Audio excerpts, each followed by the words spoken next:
Hey everyone, and welcome back to my channel. I know that this is not the greatest look to start a video, but I really want to start my book, and so I wanted to film this very short intro clip. But this is gonna be the reading vlog for Priory of the Orange Tree.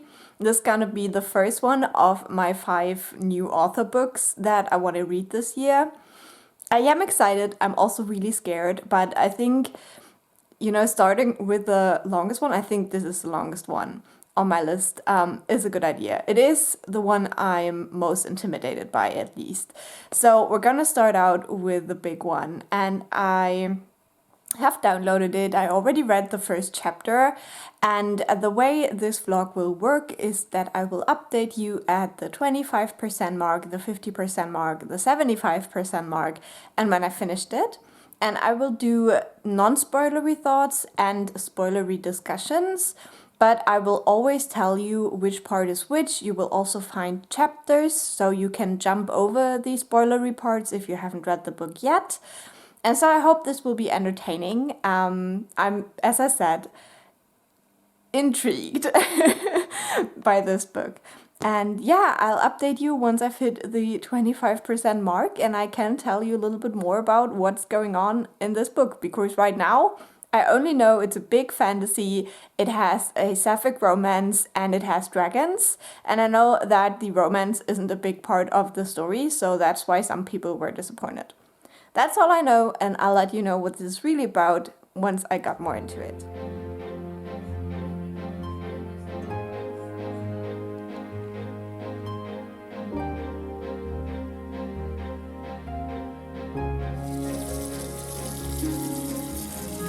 So it is time for an update. I'm now 25% through a Priory of the Orange Tree, and the fact that I managed to do that within 2 days is quite impressive to me. And it also shows you how much I'm loving the book right now. I was under the impression that it would be very dry and hard to get into this book, but it's not. So if you're also someone who's still holding back from reading this, I would highly recommend just starting, because I was in love with it from the first page, basically. The beginning is a little bit hard to get into just because you have so many POVs and so many parts of the world, but the intrigue of the plot is so high that I still just kept reading and just started figuring things out, and it worked out really, really well for me. So the basic setup of this world is that we have the West and the East. And the east of this world is very much secluded. So there is a country called Psyche or something like that. I never know how to say the names, and I will butcher them all in this vlog, so I'm sorry. But that country is like very secluded. They basically leave no one, no, they let no one in because they're afraid of a disease. And the East is also the part of the world that has a very good relationship with dragons. They are these like water creatures, and they are very, esteemed in this world. And we follow one of the characters called Tane, I think, who is trying to become a dragon rider. And when we meet her, she just starts her journey to become that, basically. Her storyline really reminds me of the Poppy War with Rin and Najar, because she's also an orphan, and she got the chance to go to this like very prestigious school, and then there's one of her classmates basically who is like very highborn, and he thinks that only highborn people should be allowed to become dragon riders. And right at the 25% mark, they have their kind of like battle in these trials, and it gave me such Rin and Najar vibes, and I'm loving it. The storyline is not as detailed, obviously, but my mind is filling it all in. And I'm very intrigued to see where it goes, because that's just one of my favorite character dynamics, one of my favorite character relationships that I've read about in a very long time. Like, if I would do like one of those videos about my highlights of the year, the relationship of Rin and Nadja would be just top tier. Love it. So we'll see where it goes with these characters in the Priory, but yeah, I just love the vibes. And then in this same world, we also have, or in this same like part of the world in the east, we also have this doctor who originally is from the west, and he lives on this like very small island that is the only trading port that exists to trade with the east. And with him, we have this like outside perspective on the east, but because of something that happens, he kind of gets sucked into more of the politics and the secrets, I guess, of the east. So we'll see where that goes. And he has a lot of backstory with the characters in the west. And now in the west, we follow a girl. I think her name would be something like Eid. I don't know. But she is basically some kind of a religious assassin nun kind of thing. So she has been sent by the Priory of the Orange Tree, which at this point, no idea what that is, to guard the queen of this one country in the west. And we basically follow her at this court. And I know that there will be some kind of a female-female relationship. And for now, I would bet that it is the queen and her. But I don't know. That's just a guess, a wild guess. But there is some vibes I'm getting, just saying. So we follow her just kind of being at this court and trying to protect this queen. And then we also have basically one of her best friends who is also a kind of lord or something, or like some higher born person in the west. But he has basically been exiled to go to a different country in the west that has just changed their allegiance to the dragons. And now the dragons in the west are fire beings, and so they are basically destroyers. And that's why the west and the east don't really get along, because the west thinks that all dragons are the same, and so they say that the east is like dragon friends, and so they can't talk to them basically.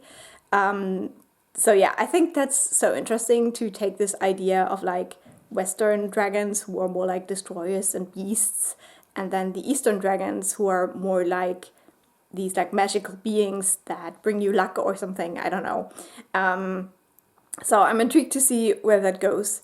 And we also have one character who's basically on a mission from the west to the east to seek the help of the east with their water dragons to destroy the fire dragons, because they think that the worst dragon of them all, the nameless one, will rise again and basically destroy everything. So that's the whole like world setup, and it all sounds very complicated, and you have all of these perspectives.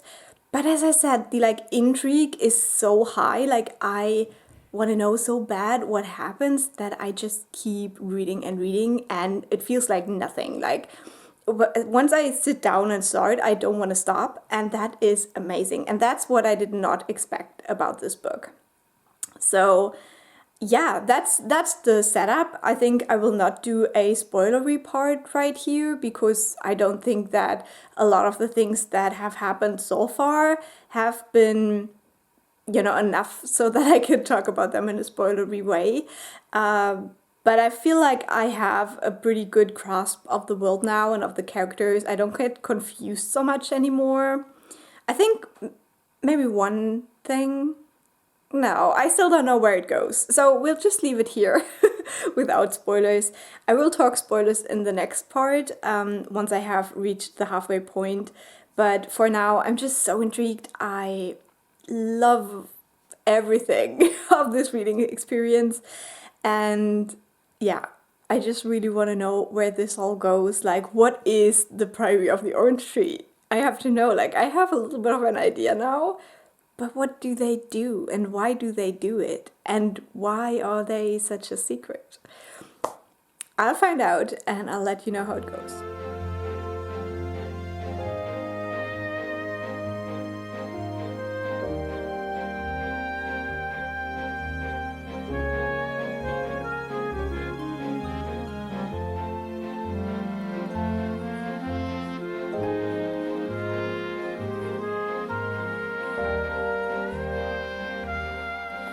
So here we are once more with horrible lighting, but I'm now 50% through the Priory of the Orange Tree, and I thought I'd give you a quick update because so much has happened in this book. It is very different from what I expected.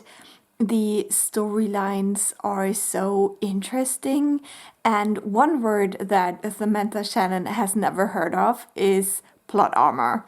There is so much going on that I never see coming, and I feel like, with a lot of like fantasy books, you just have a feeling how the arcs of some characters are gonna be. And I'm always wrong in this book. I'm not always wrong, but like a lot of the things have been so different from what I expected. And so it's really fun to read. I actually don't know why I was so scared of this book, why people made me so scared of this book, because honestly, it's not that long and there's something happening every single moment of the book. So there is no part that really drags for me. Like I thought it would be something like the Queens of Innisleer, like very slow, very character focused, a lot of characters. And there is a lot, but I don't know, there's just always action, always something going on, always someone plotting. And as I said, the like twists and turns are very unexpected for me and they don't follow the usual fantasy tropes. So I think it's a very, very fun book and I'm enjoying my time with it a lot. I think that's what I want to say for the spoiler-free part because I actually don't really know if I can talk about anything here spoiler-free. So yeah, we will go into some spoilers now. So if you have not read the book and you want to someday, then please skip over this part to be safe. You can use the chapters down below to do that. Okay, so where do we even begin? We have the storyline of Eid, and I'm gonna mispronounce all of these names and I'm sorry, but she is a protector of the queen. And I had the suspicion very early on that the female-female romance people talk about would be between the queen and Eid. And I was not wrong. And at the point where I'm at right now, Eid has been sent away and then she escaped. So I can definitely see why people say that the female-female romance isn't like a huge part of the story because they literally just acted on it once and now they're separated basically. I think it's so interesting because Eid as a character is very interesting. I think that we do have a better understanding now who she is, like that she's been sent from the Priory, and we also get her little storyline or like backstory of what the Priory is. What I think is very interesting here is the way that it deals with religion. So we have the kind of belief system with the saint, where the male character of that story is like the religious figure, and then we have the side of the orange tree where the female character of the tale is the religious head, like the mother. And I think it's so interesting like how you can twist a story around and make it seem very, very different. So I really enjoy that part as well, even though it's only a very small part of the story. And talking about the queen, we also have the storyline of her best friend, Loth, I don't know how you would say it. I'm gonna say Lot, I think. And he has been sent away as well because he had been too close with the queen. And that's when we meet him, like when he's on this travel trip with his friend Kit, I think. And wow, did I not see him die so quickly? Like the kid guy? Because he was kind of like the comic relief. He's the poet. He's writing these like love letters to one of the ladies, but doesn't sign with his name and stuff like that. So I thought, he would be like the comic relief character. And I was actually really glad that he basically forced himself on this trip with Lord, because I thought it would be more interesting if they were together. But then like literally they leave, they're not even out of the tunnel and he dies. And I was so surprised by that. I did not see that coming. And it was actually pretty mean to kill him off like that. And then there's also like a little later, like this line that, you know, that lady that he was writing the letters to doesn't receive any letters anymore. And she never found out who the letters were from. Like, that's so mean. And then obviously Lord now is at the Priory. And they just told him that he can never leave again. So that's why I left off with his storylines. I'm really intrigued to see what happens next. He was also traveling with this like mystical creature thing, which I hope we see more of, because I do love a good like beast. Especially if they have like a way of communicating and stuff like that. So yeah, definitely interested in that. But yeah, it sucks for him. Like, he was first stuck in the like land where they worship the dragon, and now he's stuck in the Priory. And I don't think he deserves that. I think he's actually quite a good guy. So that's really mean. And I'm intrigued to see whether he will meet Ede again, because they were best friends as well, and maybe could have been more, I don't know. So yeah, that was quite interesting. Now he's at the Priory where Ede is from, but she seems to be traveling to this other country where they worship the dragon now. So we'll see about that. That's like basically the Western storylines, I think. I was really surprised as well by the like the attack on the queen that happened when they were in this like one city where her prince consort was killed. I was really surprised who was behind that, because like that girl, I don't know how to say the name, Trude, I would call it Trude. She actually reminded me a little bit of one of the characters in King of Scars and Rule of Wolves. And so I didn't think she would end up on the like evil side. And I also think she's dead now, right? Because like the tower that collapsed was the one where she was in, I think. But I'm not quite sure about that. But it was like really surprising that it was her. And I think later we get like the reasoning what her idea was. And it was quite a stupid idea, to be honest. But it made a little bit more sense then. So yeah, we have that. Obviously, with the whole tower falling down and the queen losing the baby was also very unexpected for me. And I think it's so interesting now to see how the political system of the of this Western country will deal with it, because like the whole point is that she needed to have a daughter because of their belief system. So what will happen now? We'll see. But yeah, that's like basically the West covered, I think. And then in the East, we do have a lot of things as well that I did not see coming. Like, the biggest thing definitely was the way that the best friend and the like intruder were killed. So basically, when we started the book, we started on the beach where Tane discovers this intruder person, and she uses her friend Susa to kind of get rid of him so that her like holy ceremony isn't disturbed the next day. And yeah, like the moment she is at the jail and it's just like casually mentioned that there is the head of the guy who was also the lover of Trude, and then she goes inside and there is Susa and she gets beheaded. It was like, oh my god, like really, really crazy. And yeah, I don't know, like, as I said, there's like no plot armor at all. And I mean, we're like at 50% and already so many of these characters are dead, or in like horrible circumstances where they're like imprisoned somewhere, they can't leave, or they're on the run. So yeah, that's pretty crazy. So yeah, we have this whole like storyline with Tane, and a lot happens there as well. We see her like being chosen by the dragon, and I love that.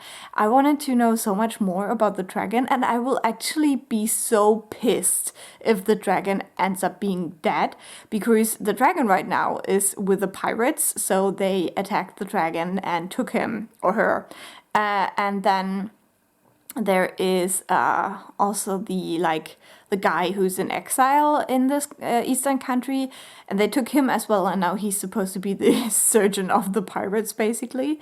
So I haven't really seen a lot of what's going on the pirate ship now, but the whole journey there was like very tumultuous. It's like really hard because like this surgeon guy, he's gay. He had a lover, but they were not allowed to be together because of their class difference or like their rank difference.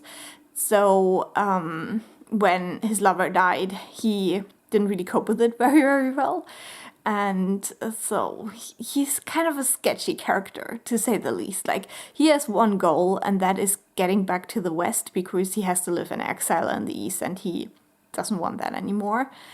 And so he does a lot of like shady stuff, but at the same time, I find it hard to hate him because like what happened to him really is a very sad story. So yeah, I don't know. But yeah, he's with the pirates now, so we'll see what happens there. And Tane is now in this like feather temple thing, whatever, where the like scholars live. So she had to give up her dream with the dragons, and that's like actually the point where I stopped right now, is her being there and they talking about her old injury and that might be a problem and that they should check her out or whatever.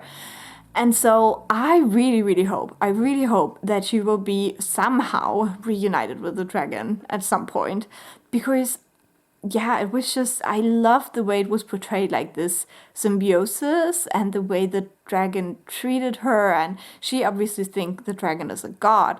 So yeah, it was just such an interesting dynamic. And we only got it for like one chapter or so. And then the dragon's actually like, oh, I'm gonna help you, I'm gonna save your friends. And I thought like, great. We're gonna have something nice and like positive happen here. And then Samantha Shannon just destroyed it all, like every single detail of that. So it's, as I said, a very interesting read. A lot going on. I'm having a lot of fun, and I think that's gonna be it for my update for now. I will keep on reading. I hope that I can get the next part read quite quickly, because this one took me quite a while because I was busy the last couple of days and weeks. So we'll see, but I'll keep you updated, and we'll talk at the 75% mark.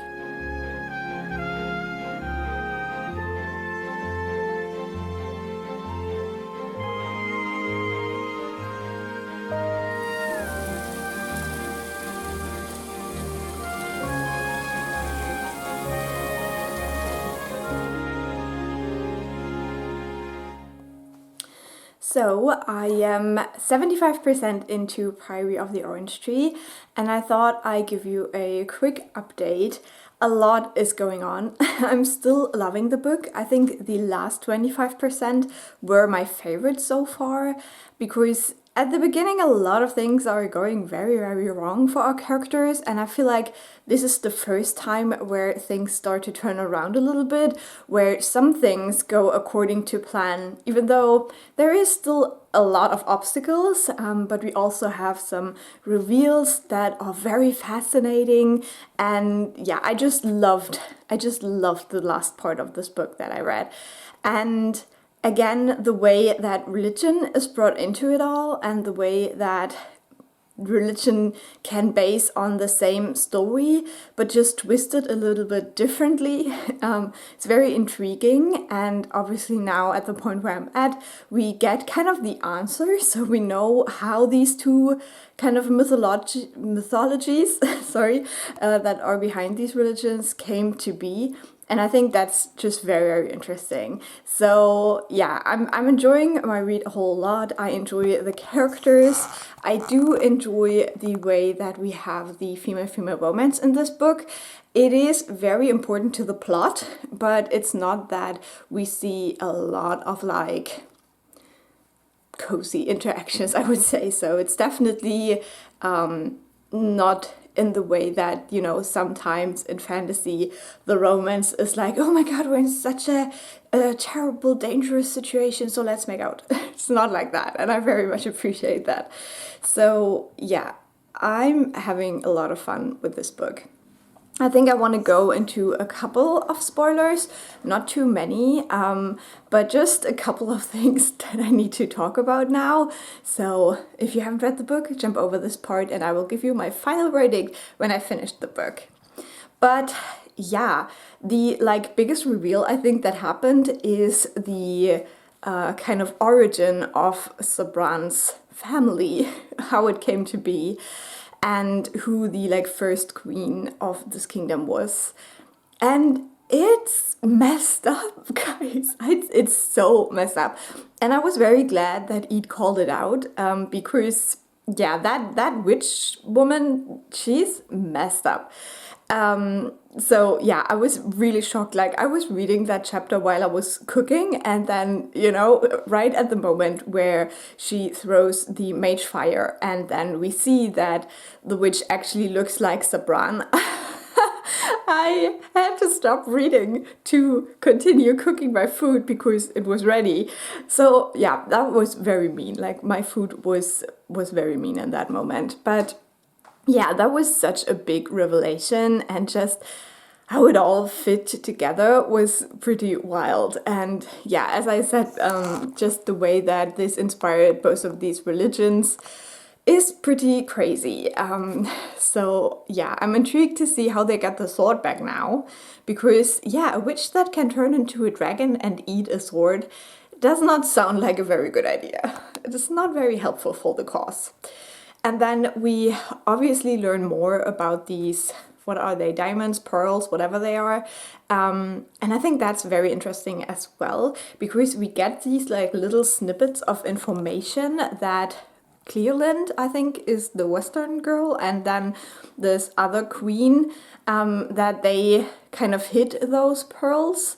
And obviously we find out that one of them was in Tane, which doesn't sound very comfortable. And so she has that one now, and there was this very weird chapter where I wasn't really sure what was going on, but I think that Tane probably will now go and try to find the dragon to bring the pearl, diamond, whatever, to the dragon. So we'll see about that.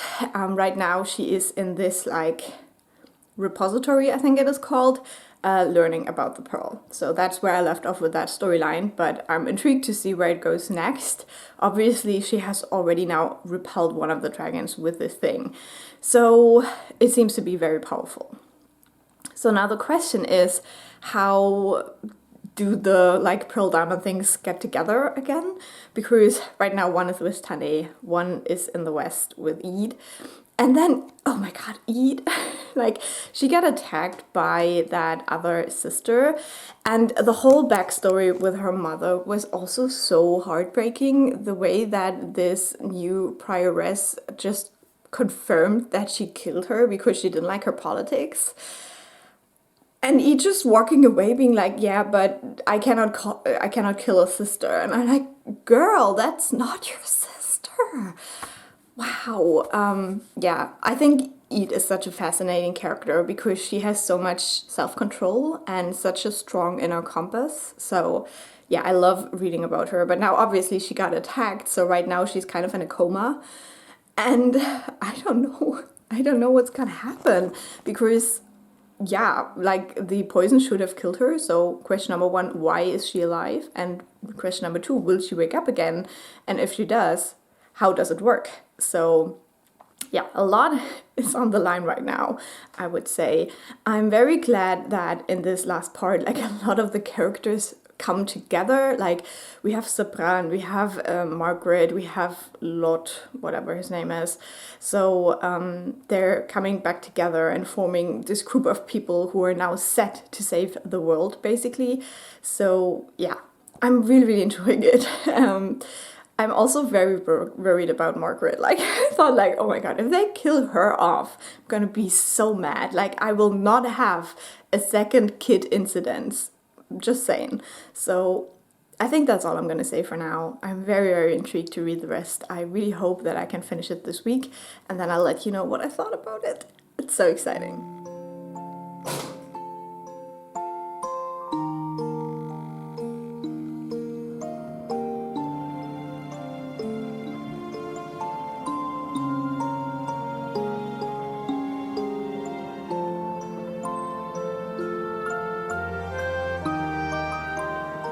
So I am back to talk about the end of Priory of the Orange Tree. I finished the book last night. I powered through the last 100 pages because it was like really intense, and yeah, it's done now. It's finished. Like my first big book that I had on my TBR for the year, on my definite TBR, so I'm very proud of that.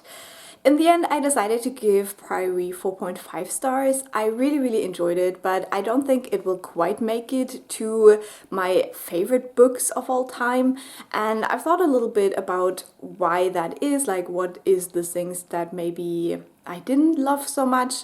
And first of all, I think that there is a little bit of an imbalance between the first half and the second half, because in the first half of the book there is a lot of things going wrong, and there are character deaths that are quite sudden and yeah, just like heartbreaking and stuff like that. And then it kind of feels like in the second half everyone just put on their plot armor and was fine. And that's just something that, yeah, that irked me a little bit, because I think the beginning set a little bit of a different tone, like put up the stakes quite high, and so the ending felt a little bit easy just because of what the book build up to be in the beginning. I also think that this would have been better as a duology.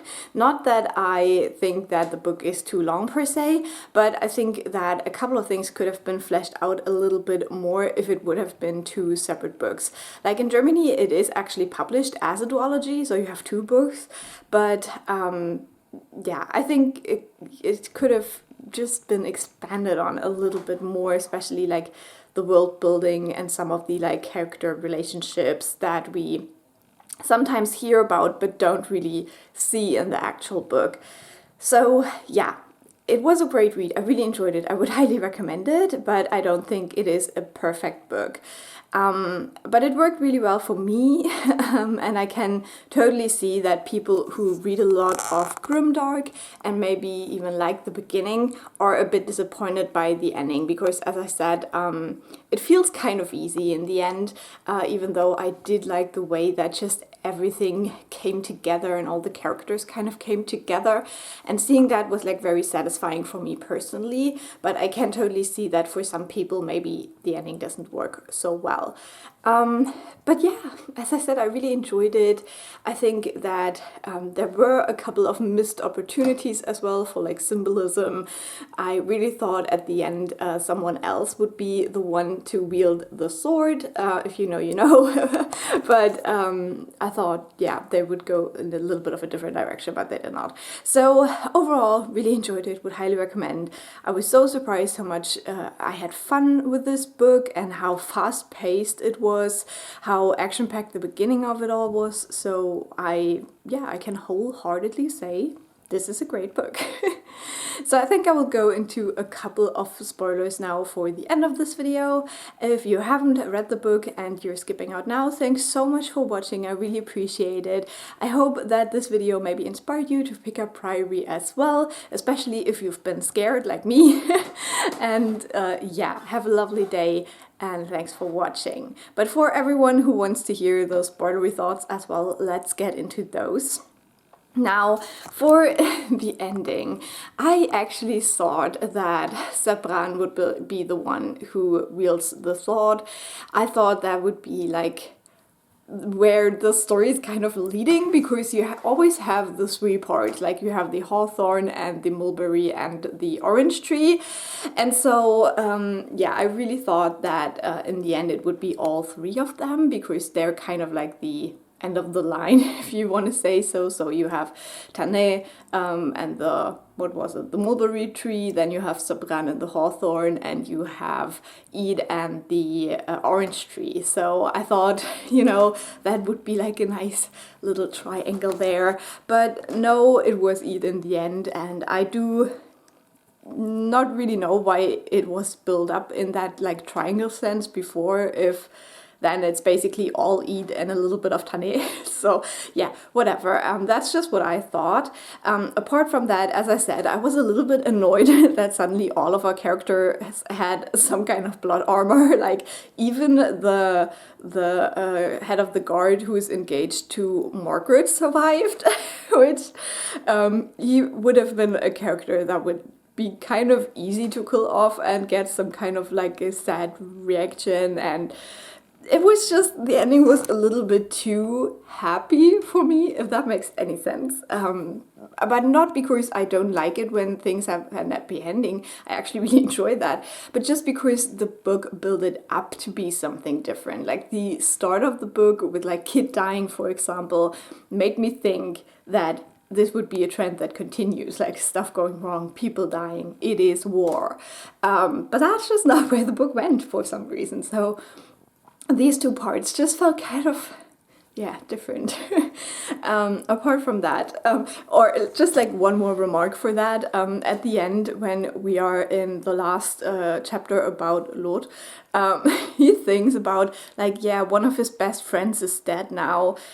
And I sat there for a moment, I was like, which friend? Who died? Because like Kid's death was like so long ago that I didn't even connect it to what he was feeling right in that moment. And I was like, did someone die during the battle and I didn't see it? I don't know. But yeah, that's just how I felt about the ending. It was just a little bit too fluffy, like, yeah, I don't know. But apart from that, when the battle started, it was like really intense to me. I really liked the way that first like the dragons started attacking them, and then the description of what happened when the Nameless One actually woke up. Like I really liked that kind of build up, how tense it felt. Like I could not put the book down, but at the same time I had to take like little reading breaks because I was like, okay, I need to calm down a little bit. So it was definitely tense because the book set it up to be quite tense, you know, because you think these characters could die, or so yeah, I don't know, like I didn't want any of the characters to die, but at the same time, yeah, we don't love the plot armor in this household. So well, I think the last part where I talked about it all, I had just read the part where Eid was poisoned. So obviously we have this whole thing with like Tane going to the west and the south and saving her and stuff. And there were a couple of like tense scenes and like mini battles in that as well.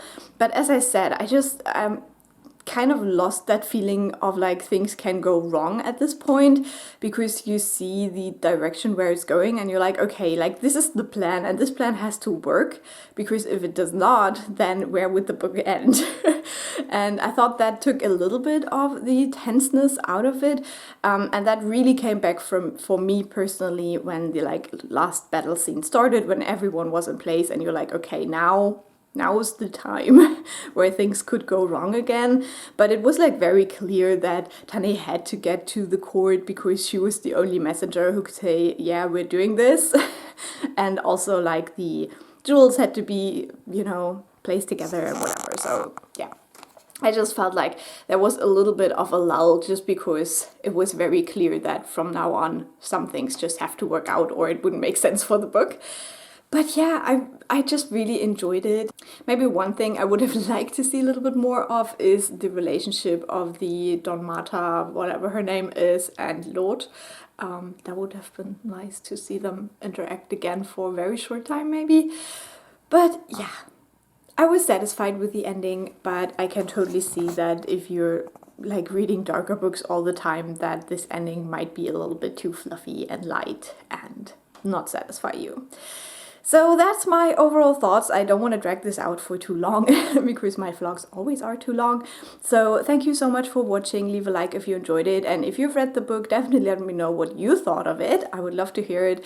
I had some people discuss it with me on Discord, and I was very happy about that because it makes reading so much more fun when you can talk about it with people. So also thanks for that.